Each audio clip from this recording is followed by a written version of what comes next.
لا إله إلا الله العظيم الحليم الذي خلق السماوات والأرض وجعل الظلمات والنور ثم الذين كفروا بربهم يعدلون ونشهد أن محمدا عبده ورسوله المبعوث فينا بالهدى ودين الحق ليظهره على الأديان صلى الله عليه وعلى آله وصحابه الكرام ما دام الشمس والقمر بجريان والنجم والشجر يسجدان فأعوذ بالله من الشيطان الرجيم بسم الله الرحمن الرحيم إن الذين آمنوا ثم كفروا ثم آمنوا ثم كفروا ثم ازدادوا كفرا لم يكن الله ليغفر لهم ولا ليهديهم سبيلا صدق الله العظيم عن أبي هريرة رضي الله تعالى عنه قال قال النبي صلى الله عليه وسلم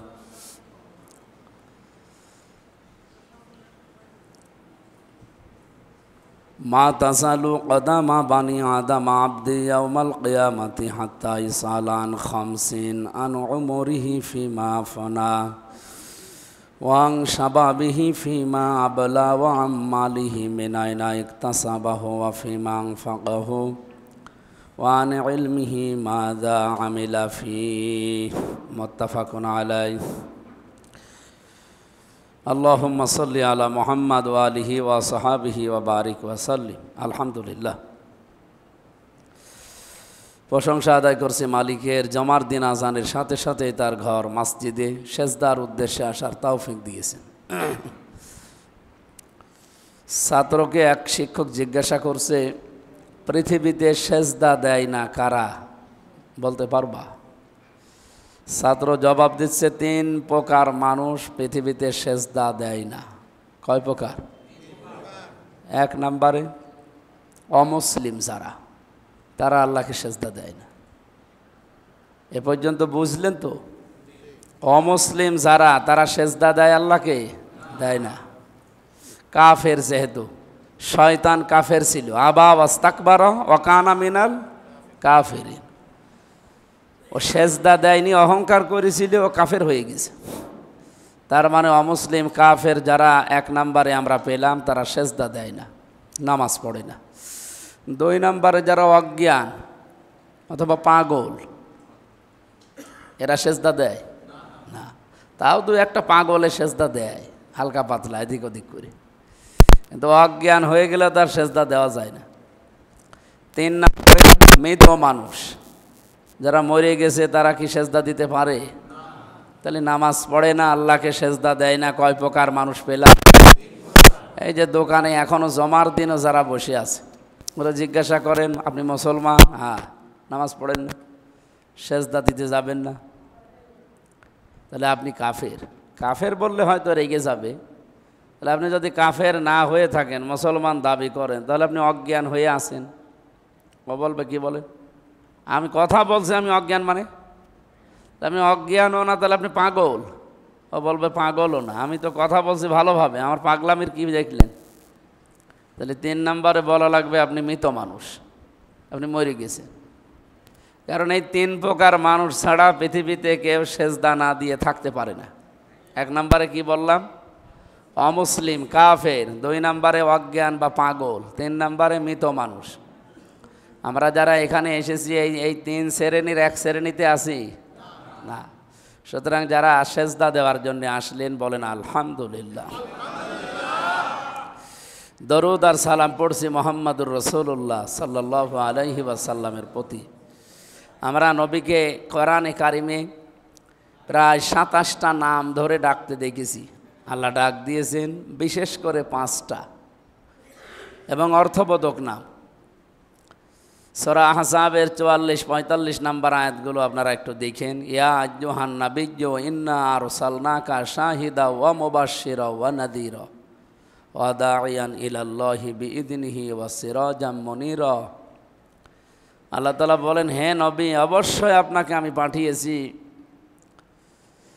মানুষের কাছে আপনাকে আমি পাঠিয়েছি। 1 নম্বরে আপনি সাক্ষীদাতা, আপনি মানুষের উপরে সাক্ষীদাতা। সাক্ষীদাতা এ শব্দটা শুনলে বোঝা যায় যে উপস্থিত। শাহেদ শব্দের শাব্দিক আরেকটা অর্থ আছে, উপস্থিত যে তারে শাহেদ বলে। তো নবীজিকে আল্লাহর সাক্ষীদাতা বললেন, উনি কি এখন আছেন? আমাদের যা জীবনে কর্মকাণ্ড ঘটছে উনি কি দেখতে পাচ্ছেন? তো উনি সাক্ষী দেবেন কি করে? এই আয়াতটা তাহলে ভুল আছে? ভুল নেই, তাহলে আপনি কি মিলিয়ে দেন। উনি যে সাক্ষী দেবেন কিয়ামতের দিন আমাদের পক্ষে, ফাকাইফা ইযা জিনা মিন কুল্লি উম্মাতিন বিশাহিদি ওয়া জিনা বিকা আলা হাউলাই শাহিদা। কেমন হবে তখন বলো তো, যখন আল্লাহ তোমাকে তার সামনে দাঁড় করাবে আর নবীজিকে সাক্ষী হিসাবে নিয়ে আসবে। আমার তো এই যে কাইফা শব্দ দিয়ে যেহেতু আয়াত আরম্ভ হয়েছে, যেখানে যেখানে দেখবেন কাইফা শব্দ দেওয়া আছে, সেই শব্দের বাংলা অর্থ হচ্ছে আল্লাহরও বিশ্বাস হয় না। আমি কথা বোঝাতে পেরেছি মনে হয়। কাইফা শব্দ কোনো আয়াতের আগে, সেন্টেন্সের আগে যদি ব্যবহার হয়, তাহলে এর বাংলা অর্থ দাঁড়ায় যে আল্লাহও বিশ্বাস করতে চায় না। এই তখন কাইফা দেয়। কাইফা তাকফুরুনা বিল্লাহি ওয়া কুনতুম আমওয়াতান ফাআহইয়াকুম, এখানে কাইফা আছে। আল্লাহ বলেন, মানুষ কেমন করে কুফরি করে, আমার নাফরমানি করে। করে কি করে? ও তো মৃত ছিল, ও তো অস্তিত্বই ছিল না। আমি আল্লাহ ওকে সেই বীর্য থেকে শুরু করে হামজা বানিয়েছি। আমার নাচে নাফরমানি করে, আমারে মানতে চায় না, এটা তো আমারই বিশ্বাস হয় না। তো এই জায়গাটাও আল্লাহ সূরা নেসার 41 নম্বর আয়াতে দেখেন কি সুন্দর শব্দ দিয়েছেন, ফাকাইফা ইযা জিনা মিন কুল্লি উম্মাতিন বিশাহিদ। কেমন হবে তখন, যখন আল্লাহ তার নিজের সামনে তোমাকে দাঁড় করাবে স্রেফ একা একা। আমরা বাংলাদেশে একটা ভ্রান্ত কথা শুনি যে অনেক পীর সাহেব এটা বলে যে কিয়ামতের দিন অনেক পীর নাকি লক্ষ লক্ষ মুরিদ নিয়ে আল্লাহর কাছে আসবে। এটা বানানো কথা। অকুল্লুহুম আতিহি ইয়াউমাল কিয়ামাতি ফারদা। কিয়ামতে আপনাকে আল্লাহর সামনে দাঁড়ানো লাগবে একা। কয়জন করে? ফারদা মানে তো 2-5 জন না, একা একা দাঁড়াবেন আপনি। আপনি স্রেফ মনে করেন একা দাঁড়িয়ে আছেন আল্লাহর সামনে, ডানে বামে যে কোনো জায়গায় নবীজিকে আল্লাহ নিয়ে আসবেন যে আপনি সাক্ষী দেন। আল্লাহ ওই সময়টা আমাদের সামনে নিয়ে এসেছেন যে কেমন হবে বলো তো তখন। বিশ্বনবীকে আল্লাহ শাহেদ বা সাক্ষী হিসাবে পাঠিয়েছেন। আমরা সবাই জানি সাক্ষী দিতে হলে উপস্থিত থাকা লাগে, দেখা লাগে, তারপরে সে সাক্ষী দেয়। নবীজি 1500 বছর আগে উনি এ পৃথিবী থেকে চলে গেলেন। এখনও কতদিন পরে কিয়ামত হয়। আমরা যারা আছি কিয়ামতে আমাদের পক্ষে হোক বিপক্ষে হোক উনি সাক্ষী দেবে। উনি কি কিছু দেখতে পাচ্ছে? আমি কি কথা বেশি কঠিন করে ফেললাম? উনি দেখতে পাচ্ছে? উনি সাক্ষী দেবে কি করে? এটা কি বাংলাদেশ পেয়েছেন যে জন্ম 75-এ সাক্ষী দিয়েছে 71-এ? এরকম সাক্ষীও আছে। আল্লামা সাইদি রহমতুল্লাহ আলাইহে ওনার যে সর্বশেষ মামলার সাক্ষী, ধর্ষণ মামলা, যেই মেয়ে লোকটাকে সাজিয়ে নিয়ে এসেছিল সরকার, অ্যাডভোকেট তাজুল ইসলাম, এখন যিনি আন্তর্জাতিক অপরাধ ট্রাইব্যুনালের প্রসিকিউটর, উনি জিজ্ঞাসা করেছিল ওই সময়ও, যেহেতু বিরোধীতে ছিলেন, যে এই মেয়ে আল্লামা সাইদি তোমাকে ধর্ষণ করেছে? বলছে জি হ্যাঁ। তোমার জন্ম তারিখ কত? তোমার তো চেহারা দেখে অত বয়স মনে হয় না। ও মেয়ে লোক বলছে আমার জন্ম তারিখ 1975 সালে। ধর্ষণ করেছে কত সালে? 1971-এ। উনি ওই দিনই বিচারককে বলেছিলেন যে মাননীয় আদালত এটা একটু লিখেন, এই পয়েন্টটা একটু নোট করেন যে ওর জন্ম 75-এ, ওরে ধর্ষণ করেছে 71-এ। ওটা কি রুহের জগতে? ওই সময় যে কালা মানিক যেটা বিচারপতি ওইটা ছিল। বেশি উড়ে গেছে না? এই সময় তো মামলা ঢিসমিস হয়ে যাওয়ার কথা না, যে এ কি সাক্ষী, ও জন্মের আগে সাক্ষী দিচ্ছে। কিন্তু না, ওই সব বানানো তো, এই জন্যে হয়নি। আমি এই যে 3 বছর জেলে ছিলাম, আমার যে সাক্ষীগুলো, আমার 4টা সাক্ষী ছিল, আমার 400 পৃষ্ঠা লিখেছে আমার নামে। আমি তো প্রায় সেই বিশ্ববিদ্যালয়ে ভর্তি হওয়ার পরে আপনাদের সাথে আছি। এর আগে নাই বরিশালে ছিলাম, চুয়াডাঙ্গায় ছিলাম ছোটোবেলা থেকে। কিন্তু এই যে 10 সালের পর থেকে এই কুষ্টিয়াতে না, এই চাউলের বর্ডার দিয়ে কুষ্টিয়ার বিভিন্ন জায়গায় আমাকে দেখেছেন, আপনাদেরকে আমি দেখছি। সন্ত্রাসী কোনো কর্মকাণ্ডে আমি ছিলাম বলে আপনারা দেখেছেন? অথচ ওরা 400 পৃষ্ঠা লিখেছে মামলার আয়ু। 1-2 লাইন না, এক পৃষ্ঠায় 15 লাইন করে। আপনি বলেন 400 পৃষ্ঠা হতে কত লেখা লাগে? এগুলো সব তারা লিখেছে এবং সাক্ষীও জোগাড় করেছে 4 জন। ওই যে চড়হাসের অশোক ঘোষ আছে একজন, এরপরে প্রদীপ কুমার আছে একজন, এরপরে সুব্রত বালা আছে একজন। এই 4 জন, 4টাই তো আল্লাহর ওলি নাকি? নাম শুনে বোঝা যাচ্ছে নাকি? তো ওনারা যেদিন আদালতে আমার সামনে, আমি বললাম যে আপনি জীবনে আমার কোনোদিন দেখেছেন? আমার নাম শুনেছেন হয়তো, আমির হামজা, কোনোদিন দেখেছেন সামনাসামনি? আর এরা যে মামলার প্রথম পয়েন্টে দিয়েছে আমি নাকি আনসারুল্লাহ বাংলা টিমের প্রধান সারা বাংলাদেশের, অথচ ছাতা আছে কি আমি জানি না। আপনি সাক্ষী কি দেবেন? উনি ওই সময় কথা বলে নাই। এই যে বের হওয়ার পরে, হাসিনা চলে যাওয়ার পরে ওনার সাথে আমি দেখা করেছিলাম, ওনার দোকান আছে। ওনারে বললাম আপনি এরকম মিথ্যা কথা আদালতের সামনে বললেন, আপনাকে বিবেকে একটু সায় দিল না? সুখরঞ্জন বালি সাইদি সাহেবের বিরুদ্ধে সাক্ষী দেওয়ার জন্য ওরা সাজিয়েছিল, সাক্ষী দিয়েছে? সে তো আপনার জাতি ভাই, সে তো একটা আলেমের বিরুদ্ধে সাক্ষী দিল না। আর আপনারা 4 জন একেবারে একই কথা বললেন যে হ্যাঁ ইনি আনসারুল্লাহ বাংলা টিমের সারা বাংলাদেশের প্রধান, আমরা জানি। কিভাবে বললেন? আমারে বলছো হুজুর আমি যেদিন সাক্ষী দিতে যাব তার আগে ওরা আমারে মোটা মোটা টাকা দিয়েছে। এখন টাকাও খালাম, সাক্ষী যদি না দেয় এটা একটা বেঈমানি হয়ে যায় না? আমি ওই দিন ওরে বললাম আপনার তো ইমানই নেই, আপনি বেঈমান হওয়ার ভয় পাচ্ছেন, আপনার ইমান আছে? এই যে সামনে যে সাক্ষী আসতেছে, বিশাল সাক্ষী, কিন্তু এটা নির্বাচন মানে সাক্ষী। কি এটা সাক্ষী না? আপনি কি মনে করেন এটা কোনো দুনিয়ার বিষয়? মাই ইয়াশফা শাফাআতান হাসানাতান ইয়াকুল্লাহু নাসীবুম মিনহা। কোনো মানুষ যদি ভালো কাজে সুপারিশ করে, রায় দেয়, ভোট দেয়, সমর্থন জানায়, ও ভালো কাজ করে যা পাবে আপনি একটা অংশ পাবেন। তো এটা দুনিয়ার কাজ হয় কি মনে করি? সুতরাং এই সাক্ষী, এই ভোট, এই রায়, এই সমর্থন যাই বলেন, এটা কিন্তু কিয়ামতের দিন হয় আপনাকে জান্নাতে নিয়ে যাবে না জাহান্নামে নিয়ে যাবে। কত মানুষ এই সাক্ষী দেওয়ার আগে বিড়ি খাবে, চা খাবে, টাকা পাবে, আবার মনে মনে ভাববে আল্লাহ এত কিছু খালাম, এরা যদি না দেয় তাহলে তো বেঈমানি হয়ে যাবে, ওই হিন্দুর মতো। তা আপনি খাচ্ছেনই তো হারাম, আবার আরেকটা হারাম কাজ করবেন। হাদিস আজকেও আসার সময় পড়ছিলাম, তিরমিজি শরীফের হাদিস।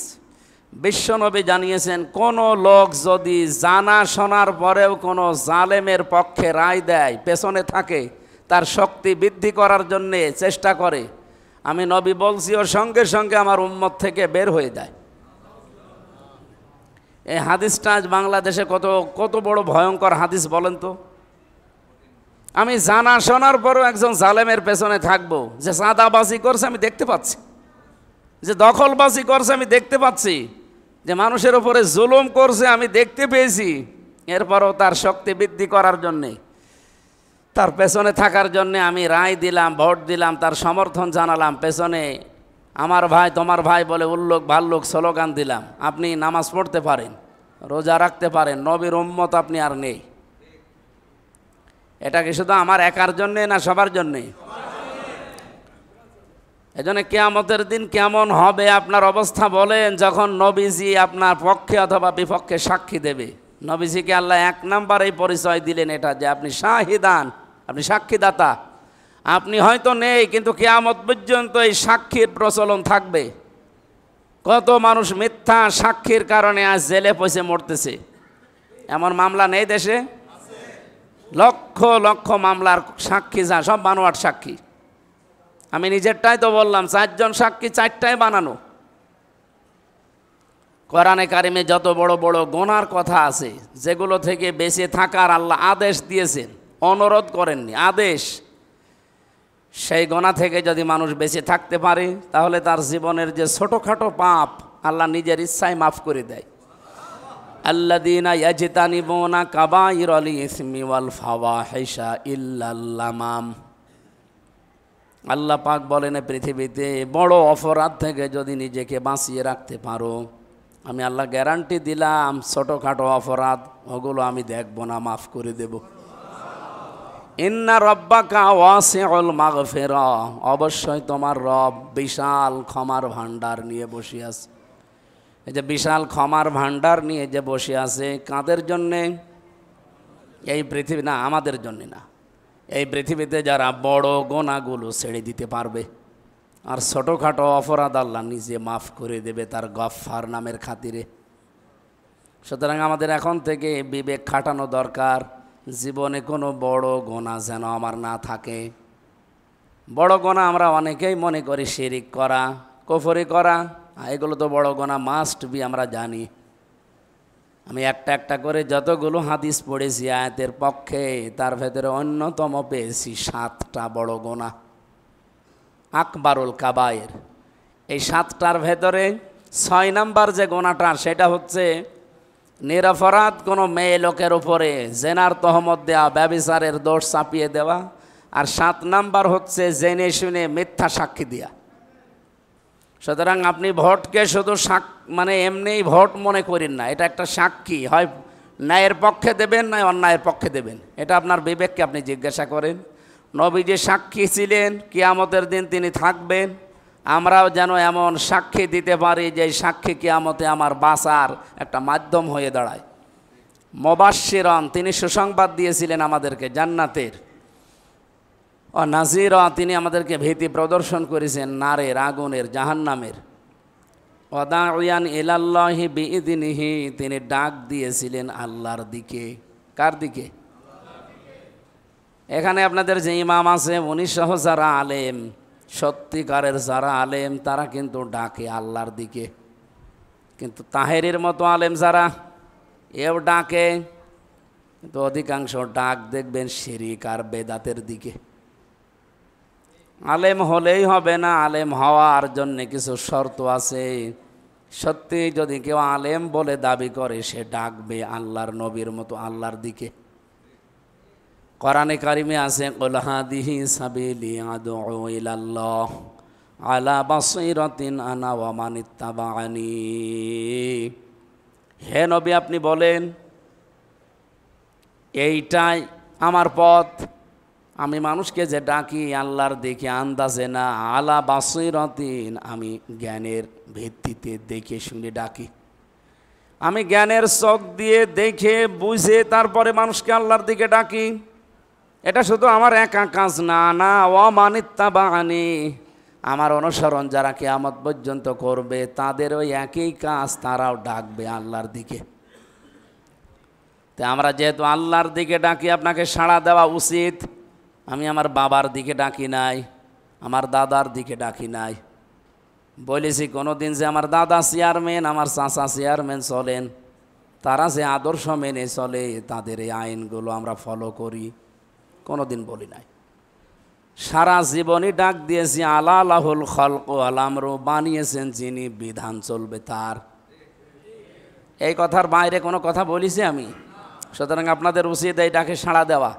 নবীজি থাকলে এই ডাকি দিতেন, এই জন্য ওনার নাম হচ্ছে ওয়া দাঈয়ান ইলাল্লাহি বিইযনিহি, তিনি আল্লাহর দিকে ডাকতেন তার অনুমতিক্রমে।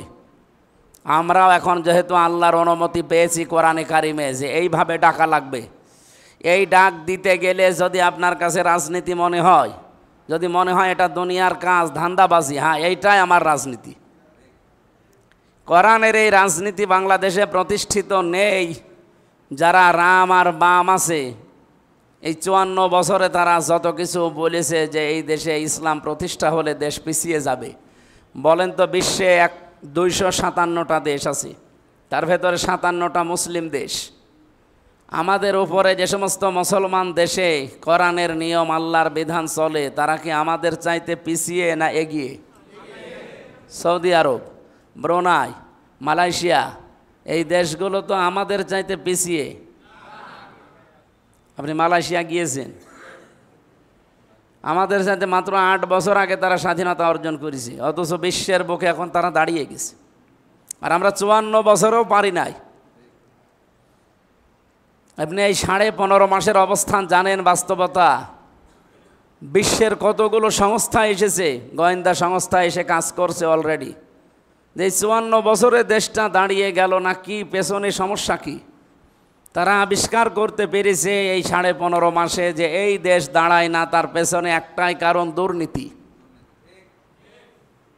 এই 15 বছরের তালিকা দিয়েছে তারা, একটা 15 মাসে তারা একটা 15 বছরের তালিকা দিয়েছে। আমি গতকালকেই পড়ছিলাম, শুধুমাত্র এ দেশ থেকে এখন যে ঋণ চলছে, এই ঋণের পরিমাণ 99.4 মার্কিন মিলিয়ন ডলার এখন ঋণ আছে এই দেশে।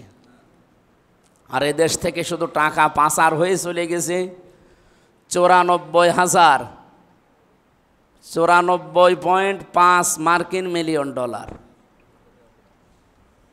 বলেন তো, এই টাকাগুলো যদি দেশে থাকতো, তে আমরা অন্তত অন্যান্য দেশের তুলনায় অনেক এগিয়ে যেতাম।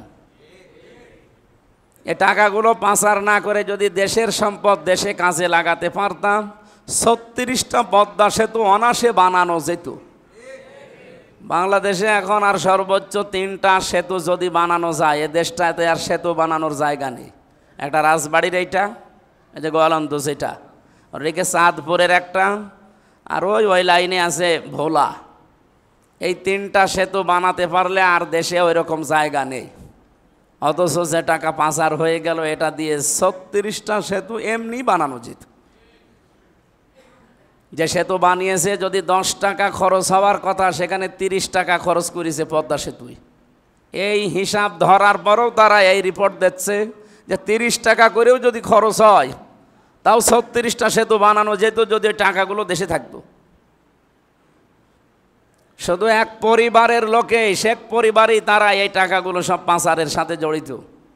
এক দরবেশ পেয়েছিলাম, মনে করলাম যে একেবারে সবই সাদা, যখন এর মনও মনে হয় সাদা, অথচ 36,000 কোটি টাকা চুরি করেছে শয়তান।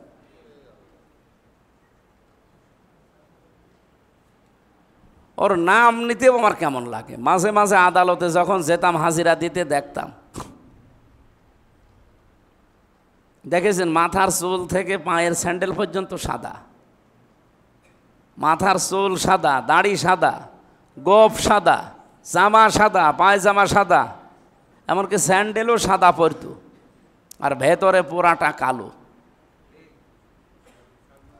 একটা মানুষ এত কালো না হলে, এই যে 2-1 টাকা, 36,000 কোটি, আপনি জীবনে যদি খালি তখনকে গুনতে দেওয়া যায়, গণনা করে আপনার জীবন শেষ হয়ে যাবে।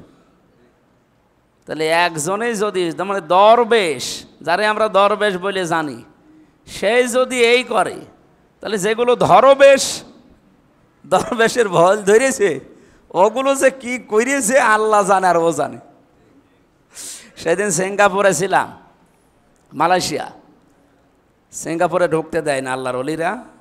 আমি একটা আলোচনায় নাকি বলেছিলাম যে যারা আল্লাহর, এই যে 10টা বিষয় আছে ঈমান ভেঙে যাওয়ার, এই বিষয়ের ওপরে আলোচনা ছিল সিঙ্গাপুরে। ওখানে কথা বলার কারণে, ওখানে যে স্বরাষ্ট্রমন্ত্রীর দায়িত্বে আছে, ওর বাড়ি আসলে ভারতে, তামিলনাড়ুতে, খুব শয়তান, মুসলিম বিদ্বেষী। তো ওখানে এই যে যারা পালিয়ে বসে আছে, ওরা ক্লিক করিস যে ওনার নামে সন্ত্রাস বিরোধী মামলা আছে, উনি এসে এখানে আপনাদের কাফের বলিস। ওরা তো আর কাফের বোঝে না, ওই ইংরেজিতে ওই শব্দ লাগিয়ে এমনভাবে কালার করে দিস, ওরা শেষ পর্যন্ত এখন আর লাল দাগ দিয়েছে, ওই সিঙ্গাপুরে যেতে দেয় না। তো ওখান থেকে যেহেতু ঢুকতে দেয়নি, মালয়েশিয়া ছিলাম যে হোটেলে, 75 তলা হোটেলটা, মানে সিট পেয়েছে একেবারে ওই চূড়ায়, নেমে যদি আসে হেঁটে কিয়ামত পর্যন্ত হাঁটাই লাগবে। আর আমার শরীর থাকবে ৭৫ তলা থেকে। অনেকক্ষণ যখন বললাম যে আমি নিচে যেতে চাই, নিয়ে চলেন তো। নিচে আসলাম, এসে দেখছি ওই যে ওয়েটিং রুম বসে আছে দুইজন। আমি তো চেহারা দেখে চিনে ফেলেছি। সালাম দিলাম, আসসালামু আলাইকুম। ও তো বলবে যে ওয়ালাইকুম আসসালাম। এ জবাব মাবাব না দিয়ে আমার দিকে তাকিয়ে বলছে, হুজুর আমরা আগেই পালিয়েছি। আমার সালামের জবাব না দিয়ে বলে যে আমরা আগেই পালিয়েছি। আপনি পালাবেন কেন? আপনার তো দেশে বিদেশে শুনেছি কত বাড়ি আছে। আন্তর্জাতিক সংস্থারা রিপোর্ট দিয়েছে আপনার বাড়ির সংখ্যা ৬২০টা। কত? আল জাজিরার রিপোর্ট, ৬২০টা বাড়ি বানিয়েছে এই শয়তান, ওখানে পালিয়ে আছে। ওই দেশেও তার বাড়ি আছে, সাহেব পাড়া, বেগম পাড়া বানিয়েছে বিভিন্ন দেশে। আর দেশের ভেতরে বাড়ির তো কোনো অভাব নেই, ঢাকা সহ চট্টগ্রাম সহ কত জায়গায় যেখানে যায় তার বাড়ি। তাই আপনি হোটেলে থাকেন কেন? এত বিল হোটেলের, এখানে এক এক রাতে এত বিল, আর সিকিউরিটি খুব। মানুষ তো এখানে পিঁপড়ি লেখাও আসতে পারে না। হুজুর এই জন্যই আসি, খালি ওই হোটেলের তলা আর এই জায়গা, তাছাড়া আমি কোনো জায়গায় যাই না। কারণ এই দেশে প্রায় ৪০ লাখের মতো বাঙালি থাকে। কত? ২০ লাখ এমনি বৈধ, আর অবৈধ ২০ লাখ। আমারও যদি রাস্তাঘাটে দেখে তো পিটিয়ে ভর্তা বানিয়ে ফেলবে। এই কারণে আমি রাস্তাঘাটে যাই না, বাইরে যাই না, জেলখানার মতো আসি। এখানে মাঝে মাঝে চা খেতে আসি। আপনি আমার জন্য দোয়া করেন। দোয়া আপনার জন্য দোয়া আসবে? হ্যাঁ, আপনি যা করিয়েছেন আপনার জন্য দোয়া হবে? আপনার জন্য করলে এখন তো আমার বদ দোয়া বের হবে, সুতরাং দোয়া চাওয়ার দরকার নেই। কি করেছে এই মানুষগুলো, আপনি একটা হিসাব দিলাম, দেখেন এতটুকু এখনও আছে। মালয়েশিয়ার মতো দেশ, তারা শুধু পাম গাছ, পাহাড়, পাথর, মরুভূমি, তাছাড়া কিচ্ছু পাইনি আমি। পুরা দেশটা বাংলাদেশের চাইতে প্রায় 7 ডবল বড়, এত বিশাল দেশ। পুরাটা ঘুরেছি, থাইল্যান্ডের পুরাটা, ইন্দোনেশিয়া, চীন, এত বড় বড় দেশ তারা দাঁড়িয়ে গেছে, আর আমরা সেই যেখানে ছিলাম আরও পিছিয়ে যাচ্ছে। এই জন্য আগামীতে আমাদের এই সাক্ষী দেওয়া যদি আবার ভুল হয়, এদেশ কিন্তু আরও পিছিয়ে যাবে। আমাদের সাক্ষী যেন ভুল না হয়। আপনি আমাকে ভোট দেবেন বা এই কেউ দাঁড়িয়েছে তারে ভোট দেবেন, এইটা বলছেন। আপনার বিবেকে রায় দেয় কি, যারে আমি দিলে চাঁদাবাজি বাড়বে তারে দেবেন? বলেন বলেন। যারে দিলে জেনা ব্যভিচার বাড়বে তারে দেবেন? যারে দিলে দখলবাজি বাড়বে তারে দেবেন? দিলে দেন। ও যা করবে চাঁদাবাজি, ও দখলবাজি করবে, জেনা ব্যভিচার করবে, ওইগুলোর সব আপনি পার্সেন্টেজ পাবেন। এই জন্য সাক্ষীর বিষয়টা খুব গুরুত্বপূর্ণ। ইন্নাল্লাহা ইয়া'মুরুকুম আন তুআদ্দুল আমানাতি ইলা আহলিহা। অবশ্যই আমি আল্লাহ তোমাদের সবাইকে নির্দেশ দিলাম। এই কমের ভেতরে শুধু মুসলমান না, হিন্দু আছে। পৃথিবীর যত জাতির লোক আছে, ৪৫০০ ধর্মের মানুষ বাস করে দুনিয়ায়। কত? ৪৫০০। সব ধর্মের মানুষ এই কমের ভেতরে আছে। অবশ্যই আমি আল্লাহ তোমাদের সবাইকে নির্দেশ দিলাম, আন তুআদ্দুল আমানাতি ইলা আহলিহা। তোমাদের যাবতীয় আমানত তার প্রাপক যে, পাওনাদার যে, তার কাছে পৌঁছিয়ে দিবা। এখানে তাফসিরে মারিফুল কোরআনে প্রায় 7টা অর্থ লিখেছে আমানতের। ওনারা লিখতে লিখতে লিখেছে আমানত মানে ভোট, রায়, সমর্থন। আমি মনে হয় এগুলো সব এখন বানালাম না? এই মাওলানারা জিজ্ঞেস করেন। তাই আপনি এই কথা শুনলে আপনার কাছে মনে হয় যে এ দুনিয়াদারির কথা বলে কেন? আরে ভাই, এর বলতে বলতে তো আমাদের অবস্থা এই। প্রায় সঠিক কথাগুলো যদি তুলে ধরতে পারতাম, আর মানুষ যদি বুঝতো। কত নাস্তিক, রাম আর বাম, এই মানুষগুলো এখন কথা তোলে যে আমরা ইসলাম যদি এই দেশে আসে আমরা নাকি পিছিয়ে যাব। তাই ইসলাম নেই, তারপরেও তো আপনি আগাতে পারেননি। আপনি ব্রুনাইয়ের উপরে চলে গেছেন, মালয়েশিয়ার উপরে যেতে পেরেছেন, সৌদি আরবের উপরে যেতে পেরেছেন। তাদের চাইতে কি আপনার টাকার মান বেশি? আপনার 1 টাকা দিলে তারা আপনার 33 টাকা দেওয়া লাগে। তো তাদের তুলনায় হয়তো আপনি কোনো দিক থেকে উপরে নেই। আমি 1500 কিলো 2000 কিলো রান করতাম প্রতিদিন। 1500 কিলো তার মানে এ বাংলাদেশ মাত্র 1100 কিলো, এর চাইতেও বড় জায়গা পার হয়ে আর একটা মাহফিল আমার ধরা লাগতো, অথচ শরীরে কোনো ক্লান্তি নেই, চলেই যাচ্ছে। রাত 1টা নেই, 2টা 3টা নেই, মরুভূমির ভেতরে, পাহাড়ের ভেতরে, ড্রাইভার আর আমি 2 জন। ওনারে মাঝে মাঝে জিজ্ঞাসা করতাম যে একেবারে কিন কর্তব্য, নিরাপত্তা, একেবারে শুনশান, কোনো আওয়াজ নেই, শুধু গাড়ির আওয়াজ ছাড়া, যদি কেউ সামনে আসে। হুজুর আল্লাহ ছাড়া কেউ আসবে না, আপনি নিশ্চিন্তে বসে থাকেন, আল্লাহ ছাড়া কোনো ভয় নেই, কেউ সামনে এসে দাঁড়াবে না। অথচ 200-300 কিলো যাওয়ার পর একটা বাড়ি ঘর পাওয়া যায়, একটা দোকান পাওয়া যায়। তা আমরা যেহেতু আগাতে পারি না ইসলাম বাদ দিয়ে, সুতরাং এবার আমরা আর কারো কথা শুনতে রাজি না, এবার ইসলাম দিয়ে এগিয়ে যেতে চাই। আপনারা নামাজিদের কাছেও যদি এ কথা বলা লাগে, তাহলে বেনামাজি যারা, তাদের কাছে তো কিয়ামত পর্যন্ত ওয়াজ করা লাগবে। সুতরাং আপনাদের কাছে আমার ওয়াজ এই, সাক্ষী যেন ভুল জায়গায় না যায়, রায়, ভোট, সমর্থন সবগুলো সাক্ষীর অন্তর্ভুক্ত। আমরা আল্লাহর দিকে ডাকছি, যেহেতু কোরআনে কারিমে নির্দেশ আছে, এই কারণে। সিরাজাম মুনিরা নবীজির আর একটা নাম ছিল, উনি উজ্জ্বল প্রদীপ। ওনার কাছ থেকে যারাই আলো নিতে চেয়েছে হেদায়েতের, তারাই পেয়েছে, কিন্তু ওনার হেদায়েত আল্লাহ কমিয়ে দেয়নি। আল্লাহ রাব্বুল আলামিন তাকে 27টা নাম ধরে ডাক দিয়েছিলেন কোরআনে, এই স্পেশাল এই 5টা নাম। এই 5টা নামের বিরুদ্ধে কাফেরেরা নবীজিকে 5টা নামে ডাকত। কয়টা? 1 নম্বরে নবীজির নাম তারা দিয়েছিল জাদুকর, 2 নম্বরে তারা বলতো উনি গণক, 3 নম্বরে বলতো উনি কবি, 4 নম্বরে বলতো উনি পাগল, 5 নম্বরে মাঝে মাঝে বলতো মিথ্যাবাদী। বলেন নাউজুবিল্লাহ।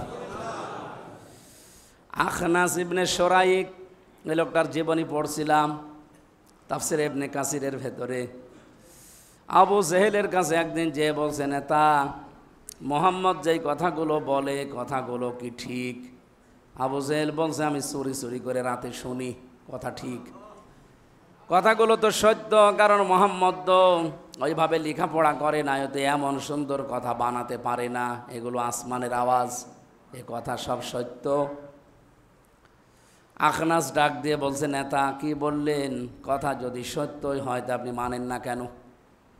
আবু জেহেল ওই দিন বলেছিল, এই কারণে তুই কর্মী আর আমি নেতা, তুই যদি আমার মতো বুঝতিস তাহলে তুই কর্মী থাকতি না, তুইও নেতা হয়ে যেতি। এই কারণেই তুই তো কর্মী আমার আর আমি নেতা। শোন, যা বলে সব যদি আমি মেনে নেই, তাহলে আমার চেয়ার থাকে।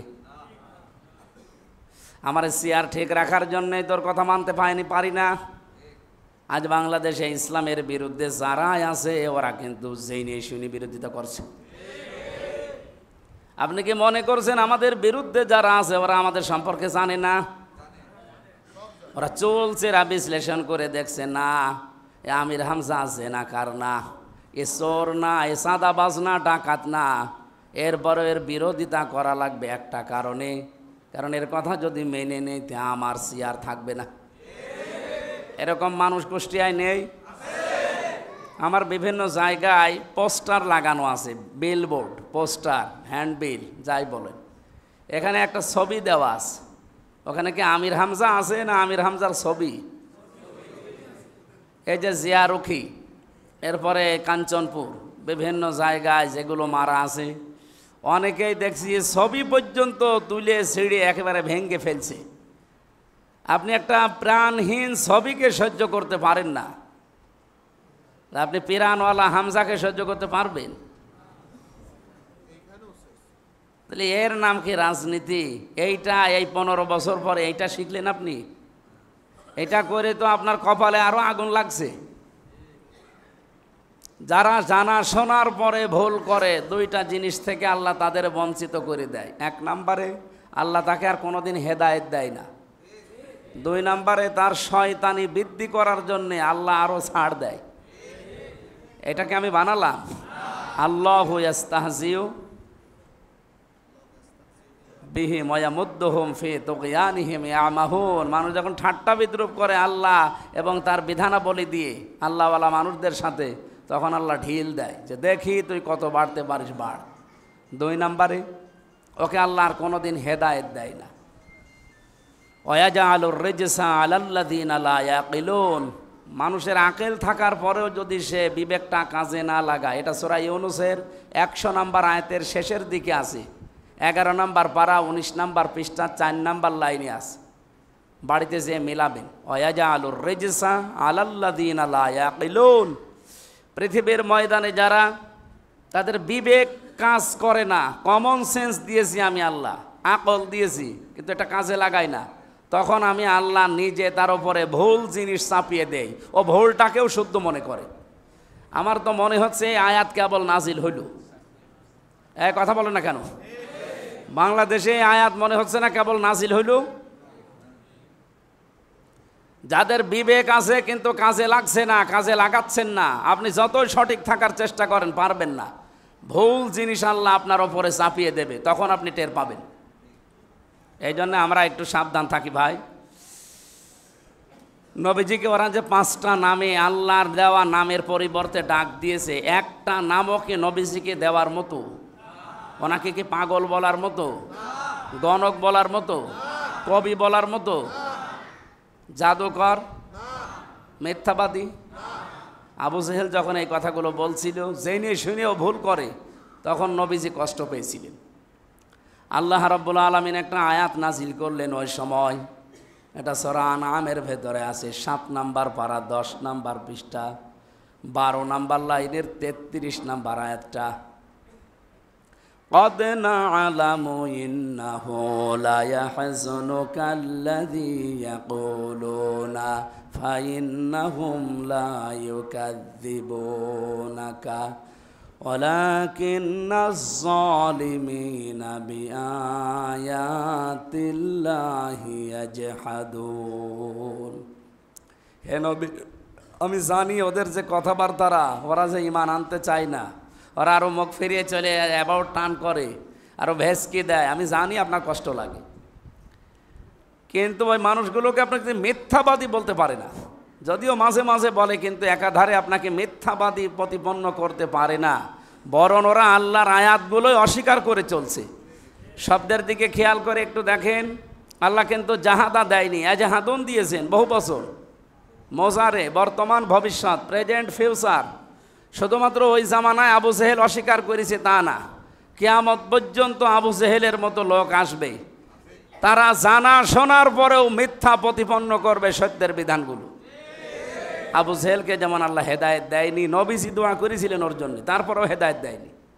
একদিকে আবু জেহেল আর একদিকে ওমর, হযরত ওমরের জন্য দোয়া কবুল হয়ে গেছে, কিন্তু আবু জেহেলের জন্য দোয়া কবুল হয়নি, কারণ ওর বিবেকটা কাজে লাগেনি। ওর নাম ছিল আবুল হাকাম, কাজ না করার কারণে ওরে আল্লাহ আবু জেহেল বানিয়ে দিয়েছে। আশা করছে আমরা যেন আবু জেহেলের মতো হয়ে না যায়। আপনার বিবেক যদি সত্যি কাজে না লাগে, ভুল সিদ্ধান্ত আল্লাহ চাপিয়ে দেবে, ওয়াজালুর রিজসা আলাল্লাযিনা লা ইয়াকিলুন, তখন আপনি টেনে বুঝবেন। এখান থেকেই তো শেষ না, এরপরে তো একেবারে সেই আবহমান কাল শুরু হবে যার শেষ নেই। সারা জীবন এই ভুলের জন্য পস্তাবেন। আল্লাহ এখন থেকে আমাদের সতর্ক হওয়ার তৌফিক দেন, বলেন আমিন। ফালাম্মা নাসু মা যুক্কিরু বিহি ফাতাহনা আলাইহিম আবওয়াবা কুল্লি শাইইন। হে নবী, তাদেরকে যা স্মরণ করিয়ে দেওয়া হয়েছিল, তারা যখন তা ভুলে গেল, এই যে স্মরণ করাচ্ছি সাক্ষীর একটা বিষয় দিয়ে, যে সত্যের সাক্ষী দিতে হলে অটল থাকা লাগে, সত্যের সাক্ষ্যর ওপরে কি থাকা লাগে? এবার যেহেতু সাক্ষী দেওয়া লাগবে আমাদের, এই সাক্ষী দিতে হলে অনেক হুমকি ধামকি আসবে, কিন্তু এই সত্যের সাক্ষ্যর ওপরে যদি আপনি অটল থাকতে পারেন, এই কথাগুলো আপনাকে আমি স্মরণ করিয়েছিলাম, ওদেরকেও স্মরণ করিয়েছি, কিন্তু তারা ভুলে গেছে। যখন আল্লাহর কোনো, এই যে বড় বড় গোনা থেকে বেঁচে থাকার কথা বলছিলাম, এরকম 99টা গোনা আছে কোরআনে, এগুলো থেকে যখন মানুষকে স্মরণ করায় কিন্তু মানুষ ভুলে যায়, তখন আমি আল্লাহ একটা কাজ করি। আবার বলছি, মানুষকে আল্লাহ কোরআনে যা স্মরণ করিয়েছেন, এটা যদি কেউ ভুলে যায়, তখন আল্লাহ নিজের থেকে একটা কাজ করে। কি করে? ফাতাহনা আলাইহিম আবওয়াবা কুল্লি শাইইন, আমি আল্লাহ নিজে খুলে দেই আসমানের যত দরজা আছে, জমিনের যত দরজা আছে, সুখ শান্তি পাওয়ার জন্যে, এগুলো তার জন্যে আমি খুলে দেই। আমার তো মনে হচ্ছে যারা ক্ষমতায় আসার আগে বলেছিল মদিনার সনদ দিয়ে দেশ চালাবো, এই মানুষগুলো ভুলে গেছে। তারা মদিনার সনদ দিয়ে আর দেশ চালায়নি, চালিয়েছে মোদির সনদ দিয়ে। দুইটা শব্দ কাছাকাছি, মদিনার সনদ আর মোদির সনদ, কিন্তু কাজ তো আকাশ পাতাল পার্থক্য। মদিনার সনদে কি এরকম আয়না ঘর ছিল? আসতে বলে, মিথ্যা মামলা ছিল, কিন্তু এরা মোদির সনদের কারণে আয়না ঘর বানিয়েছে। আমি নিজে আয়না ঘরে ছিলাম প্রথম 10 দিন। এত ভয়ঙ্কর জায়গা। আন্তর্জাতিক এক সাংবাদিক যে আছে তারে এই গুম কমিশন বলেছিল আপনি শুধু এই ঘরের ভেতরে 5 দিন থাকবেন। এখানে তো ব্যারিস্টার আরমান 8 বছর ছিল, আমান আজমি ছিল 10 বছর। আপনি শুধু 5 দিন থাকবেন, এরপরে আপনার আর রিপোর্ট দেওয়া লাগবে না, আপনাকে আমরা সব ছেড়ে দিলাম আপনার মন মতো। ও সর্বোচ্চ 2 ঘন্টা থাকার পরে আর থাকতে পারে না। 2 ঘন্টা থাকার পরে বের হয়ে বলছে না, এখানে কোনো মানুষ এইভাবে থাকতে পারে না। আপনি নিজেকে ওই জায়গায় দাঁড় করিয়ে বলেন তো, ব্যারিস্টার আরমান এইরকম জায়গায় 8 বছর কাটিয়েছে। আমি 10 দিনে অর্ধেক হয়ে গেছি। তাও তো আমার মিনিটাই দিয়েছিল, আর ওনাদের দিয়েছে বেগটাই। এরকম ভয়াবহ ঘর, কঠিন ঘর। এখনও যারা জালেমদের কথা শুনে উস্কানি পেয়ে লাফান যে লকডাউন করে দেব, আপনার বিবেক আছে? আপনার ওই ঘরের ভেতরে অন্তত 10 বছর রেখে দেওয়া দরকার। শয়তান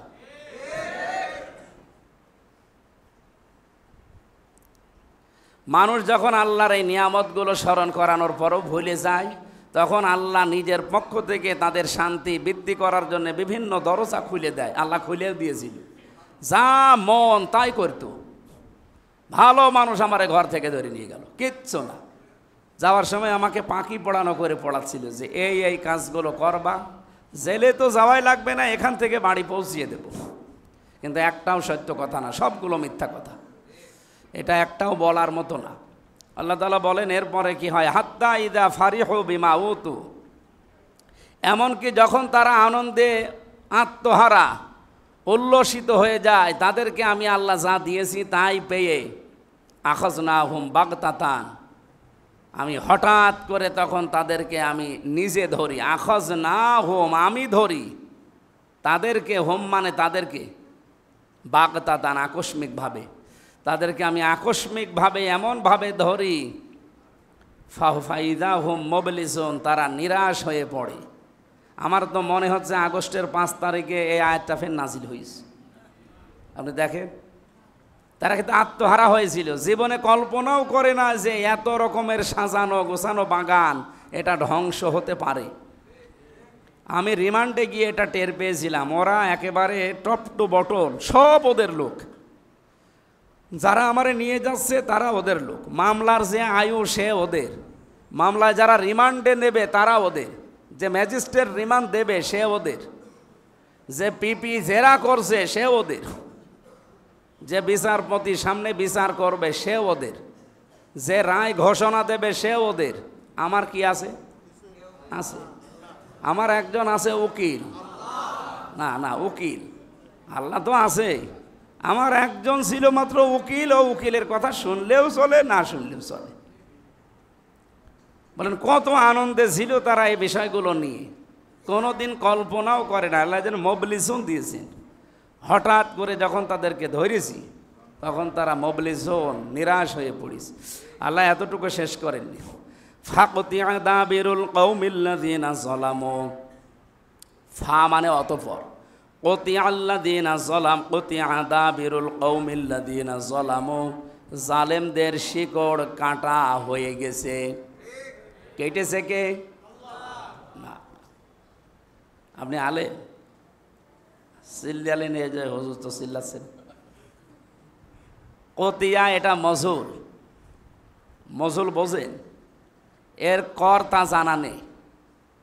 আল্লাহ বলেন কতিয়া দাবিরুল কওমিল্লাযিনা যালামু, জালেমদের শিকড় কেটে ফেলা হয়ে গেছে, কিন্তু কেটেছে কে জানা নেই। এটার বাস্তব উদাহরণ হানিফ সাহেবের আর আতার বাড়ি।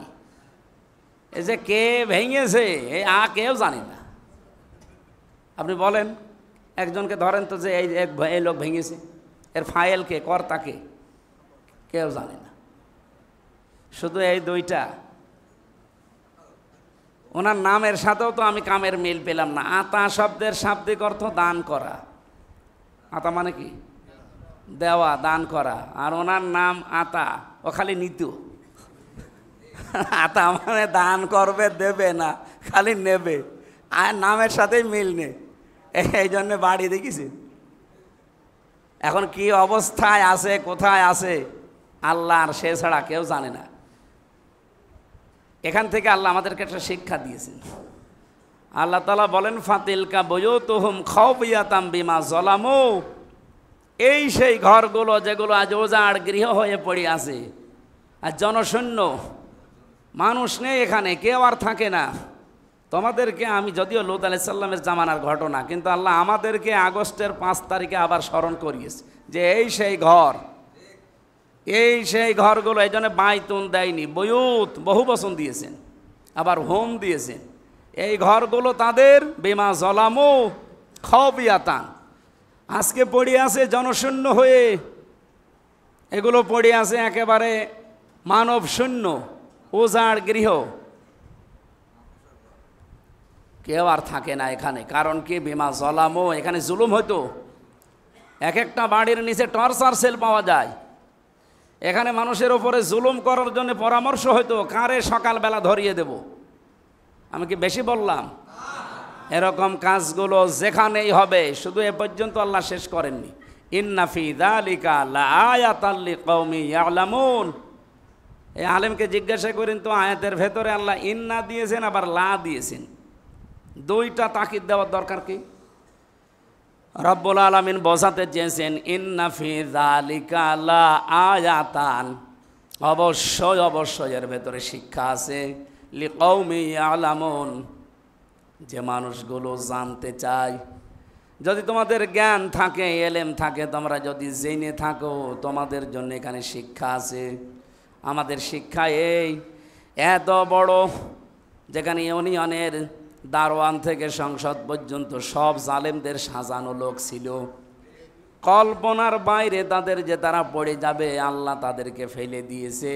কিন্তু কে ফেলেছে? আল্লাহ বলেন, কোনো কর্তা আমি রাখিনি, কোনো ফাইল নেই, কর্তা নেই, কিন্তু শেষ হয়ে গেছে। আজ বাড়িঘরগুলো উজাড় হয়ে পড়ে আছে, জনশূন্য, পরিত্যক্ত, কেউ আর সেখানে যায় না। যদি কেউ যায়ও পেশাব পায়খানার জন্য যায়। আপনি হানিফ সাহেবের বাড়ির পাশ দিয়ে যেয়ে দেখেন, যার পেশাব লাগে না সেও যে পেশাব করছে। আমি 16 সালে একবার হজে গিয়েছিলাম, কাবা শরীফ তাওয়াফ করে করে ওপর দিয়ে, জায়গা নিচ দিয়ে পাইনি, এই জন্য অনেক দূর। শেষে আমি হাঁপিয়ে গেছি। জমজমের পানি পান করার পরে একটু উপরে গেলাম, যে একটু বসে অন্তত একটু শান্ত হই। হঠাৎ দেখে আমার পেটের ভেতরে মোচড় দিয়ে ব্যথা করছে। একজনকে জিজ্ঞাসা করলাম, পুলিশকে, যে এতক্ষণ তো ভালোই ছিলাম, এখন পেটে ব্যথা করছে, কারণ কি? পুলিশ আমারে বলছে, হুজুর আপনি জানেন না এটা কোন জায়গা? আমার প্রথমে জিজ্ঞাসা করলো, ইয়া হাজিউল হুজ্জাত আইনা বিলাদুকা, হাজি দেশ কোথায়? যে তোমেন বাংলাদেশ, বাংলাদেশ থেকে এসেছে।